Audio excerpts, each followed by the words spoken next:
آ جاتے ہیں، گھروں میں حالات بھی آ جاتے ہیں، اللہ تعالیٰ کی رضا کے لیے ایک دوسرے کو معاف کر دیا کریں ہیں۔ وَالصُّلْحُ خَيْرٌ، صلح میں بہتری ہے یہاں ہے۔ ہاں اللہ تعالیٰ اپنی مہربانی فرمائے، اللہ تعالیٰ اپنی مہربانی فرما رہا ہے۔ ہمارے بزرگوں کے اپنے اپنے مزاج بھی رہے۔ ایک اللہ والے تھے، ان کی گھر والی کوئی سخت مزاج کی تھی، گھر والی کوئی سخت مزاج کی۔ بعض اللہ والے ان کی درجات کی بلندی بعض دفعہ اللہ تعالیٰ اس انداز سے بھی کرواتے ہیں۔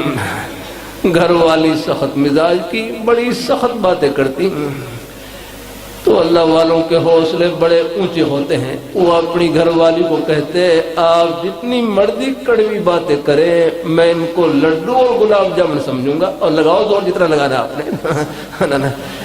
کہتے ہیں جو اللہ والے حضرات ہوتے ہیں ان کی نظر کڑوے بولوں پر نہیں، ان کڑوے بولوں پر صبر کرنے پر، اللہ نے جو جنت میں مٹھائیاں اور جنت کی ٹھنڈی ہوائیں چھپی ہوئی ہیں وہ ان کو دیکھ رہے ہوتے ہیں، اور اللہ پاک کی ذات صبر کی اور حوصلے کی توفیق عطا فرما دیتے ہیں۔